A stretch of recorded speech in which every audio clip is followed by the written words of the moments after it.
Fala galera aqui do canal Biologia no Papel. Hoje a nossa aula é sobre sistema respiratório. Sistema esse que não costuma aparecer com tanta frequência assim, como no caso do sistema digestório ou do sistema cardiovascular, né, que são sistemas que costumam aparecer mais na prova do Enem, mas num contexto de pandemia, de Covid-19, que afeta em especial o sistema respiratório, pode ser que caia, pode ser que apareça alguma questão relativa a esse sistema, ok? Tem algumas características importantes do sistema respiratório que dá para a gente tratar aqui nessa aula, dá para a gente falar um pouquinho de como o sistema funciona, alguns distúrbios desse sistema, algumas doenças que afetam esse sistema, como por exemplo a própria Covid-19, a gripe, os resfriados, pneumonia, tuberculose, são doenças que afetam esse sistema, beleza?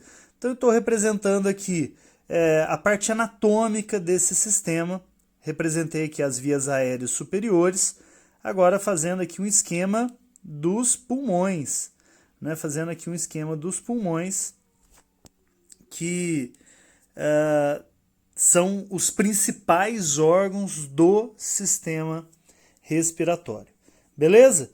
Fazer aqui embaixo o diafragma, que é um órgão respiratório muito importante que nós temos também. Então vamos lá, vamos ver aqui os conceitos principais do sistema respiratório, começando com o que a gente chama de ventilação, que tem tudo a ver com esse órgão aqui, o diafragma. Apesar da gente falar em respiração, a entrada de ar no nosso corpo se dá por ventilação. O que acontece? A nossa caixa torácica tem dois conjuntos musculares muito importantes. O próprio diafragma, que eu já citei para vocês, esse órgão aqui que divide cavidade torácica e cavidade abdominal, e ligado às costelas, o que nós chamamos de músculos intercostais, ok? Então o que acontece? Na inspiração, na verdade, quando a gente vai inspirar, quando a gente vai pegar esse ar, o que acontece? O diafragma contrai e vai um pouquinho para baixo, e os músculos intercostais puxam as costelas para cima. Então acontecem duas coisas. O diafragma vai para baixo, contrai, vai para baixo, e os músculos intercostais puxam as costelas para cima. Então, o que está acontecendo aqui? Ele está aumentando o volume torácico, o volume interno, reduzindo naturalmente a pressão interna. Aumenta volume, diminui pressão. Como a pressão atmosférica, a pressão externa permanece a mesma, o ar vai entrar por diferença de pressão, ok? Então, o diafragma contrai, músculos intercostais contraem, fazendo com que o volume da caixa torácica aumente, permitindo a entrada do ar. Na expiração ocorre justamente o contrário. Diafragma e músculos intercostais relaxam, então o diafragma sobe, as costelas abaixam, e aí o volume do tórax, o volume torácico, ele diminui. Diminui volume, aumenta a pressão interna.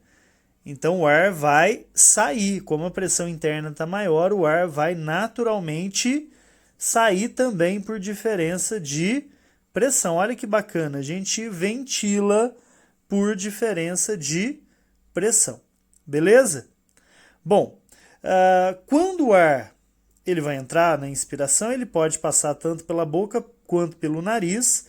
O ideal é que ele passe pela cavidade nasal, onde tem muco e pelos que fazem a filtração do ar. Então o ideal é passar aqui pelo nariz, pela fossa nasal, onde nós vamos encontrar pelos e muco que fazem a filtração, e vasos sanguíneos que aquecem e umedecem o ar que está entrando. Então, respirar pela boca não é legal, o ar vai entrar mais frio, seco e sem esse filtro. Beleza? O ar vai passar aqui pela faringe, que é uma cavidade comum ao sistema digestório e respiratório. Então, inflamação aqui na faringe, na popular garganta, é o que a gente chama de faringite. Né? Inflamação ali nas fossas nasais é o que a gente chama de rinite. Né? Uma bela merda ter rinite, quem tem sabe disso. E aí o ar ele vai entrar aqui pela laringe, ok? Ele vai passar aqui pela laringe. A entrada da laringe é a glote, que é coberta por uma membrana de cartilagem chamada de epiglote. Quando a gente respira, ela se abre para passagem de ar até a laringe. E traqueia. A traqueia tem vários anéis de cartilagem hialina e vai se bifurcar no que a gente chama de brônquios. Ok? Os brônquios, eles se ramificam em tubos menores chamados de bronquíolos. Os bronquíolos já estão dentro do pulmão, ok? Rapidinho, ó.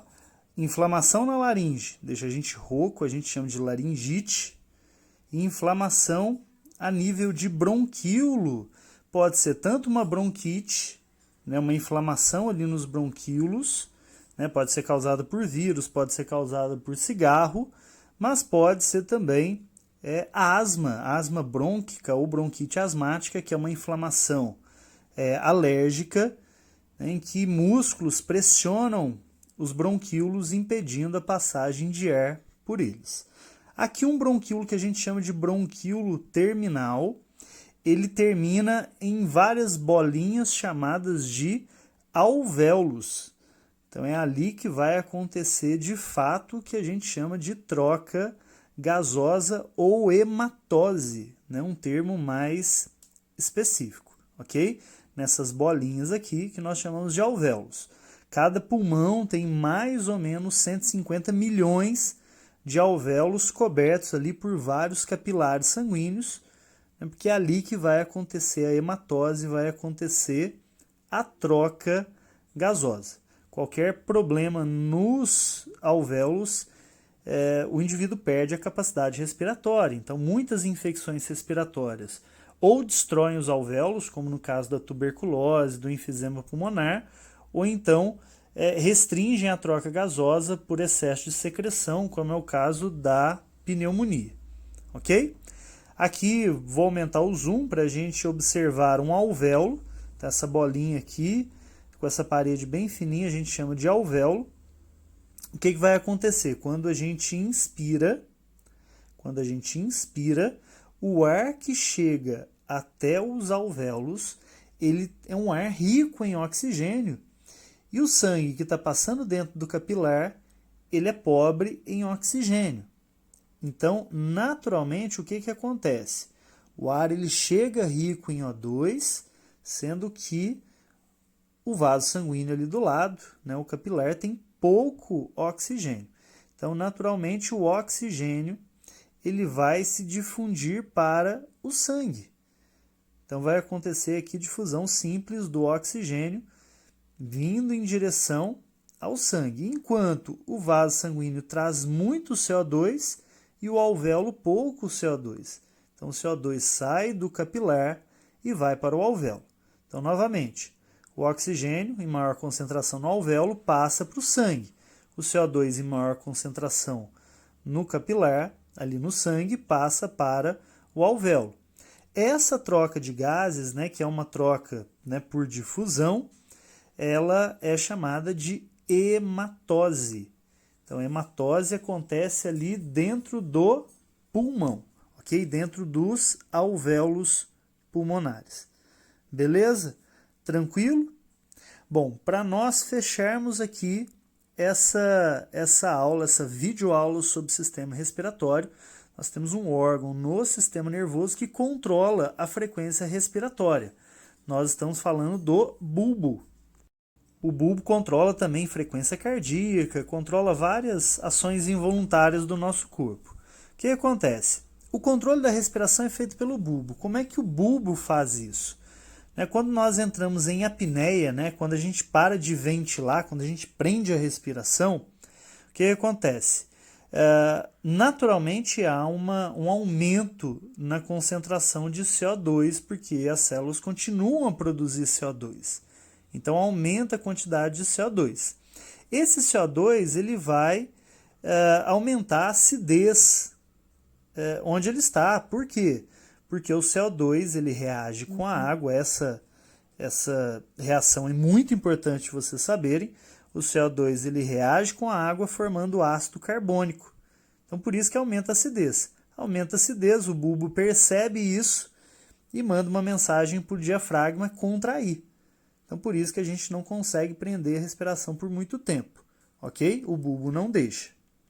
Bom, pessoal, achou esse vídeo bacana, legal? Compartilhe com os teus amigos, não deixe de curtir esse vídeo, dá o seu joinha e se inscreve aqui no canal. Toda semana tem vídeo novo com temas de biologia voltados para o Enem. Bons estudos para vocês!